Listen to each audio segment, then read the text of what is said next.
baru pulang dari Pentagon ya Pak, ketemu dengan Menteri Pertahanan Amerika Serikat. Iya, benar.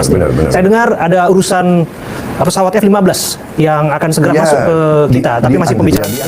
Progresnya bagaimana itu Pak? Soal F-15 ini katanya canggih banget ini pesawat Pak, udah diuji kemana-mana.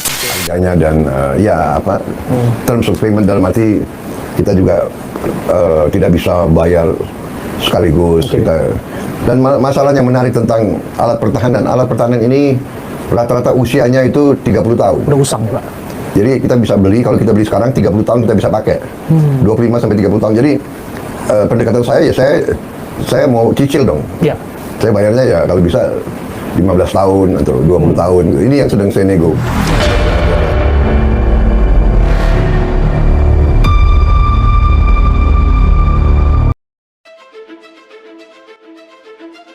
Kesepakatan pembelian jet tempur F-15 Indonesia terkendala pembiayaan, dikutip dari portal berita online BNN Bloomberg. Rencana penjualan 36 jet tempur F-15 dan peralatan baru Boeing ke Indonesia telah mengalami hambatan pembiayaan. Menurut orang yang berkompeten dalam hal tersebut, eksekutif dari pembuat pesawat AS terbang ke Jakarta minggu ini untuk membahas transaksi dengan pejabat Indonesia di sela-sela pameran pertahanan tahunan Indo Defense 2022.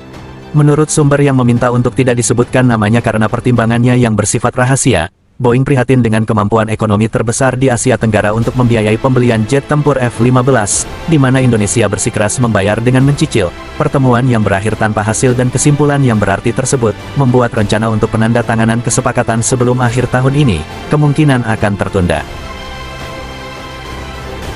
Disebutkan juga bahwa secara geopolitik, perintah itu sangat penting bagi kepentingan nasional AS karena akan memperkuat salah satu mitra utamanya di kawasan Asia Tenggara. Departemen Luar Negeri AS menyetujui rencana penjualan jet tempur F-15EX ke Indonesia pada bulan Februari lalu, dengan nilai pesawat sekitar 9,5 miliar dolar serta 4,4 miliar dolar untuk peralatan terkait sebagai bagian dari kesepakatan. Seorang juru bicara Boeing mengatakan pihaknya terus melakukan pembicaraan yang bermakna dan produktif dengan anggota senior Angkatan Udara Indonesia dan Kementerian Pertahanan, dan merujuk Bloomberg News ke pemerintah AS dan Indonesia untuk tanggapan yang lebih lanjut. Namun Kementerian Pertahanan Indonesia tidak segera menanggapi permintaan tanggapan tersebut, tulis media online tersebut.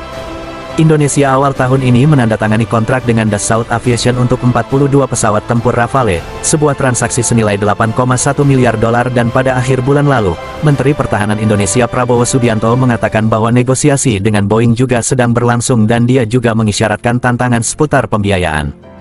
Kita jelas minta kita harus bisa membeli dalam hal mencicil, tidak bisa sekaligus, kata Prabowo dalam jumpa pers bersama wartawan setempat saat itu. Pemerintah selalu memprioritaskan pembangunan ekonomi dan sebagainya. Bagi Indonesia, pembelian F-15 merupakan bagian dari upaya modernisasi militernya. Tetapi tekanan fiskal yang disebabkan oleh pandemi ditambah dengan inflasi yang melonjak serta dorongan untuk menyelesaikan proyek infrastruktur berarti militer harus bersaing dengan portofolio lain untuk sumber daya keuangan negara.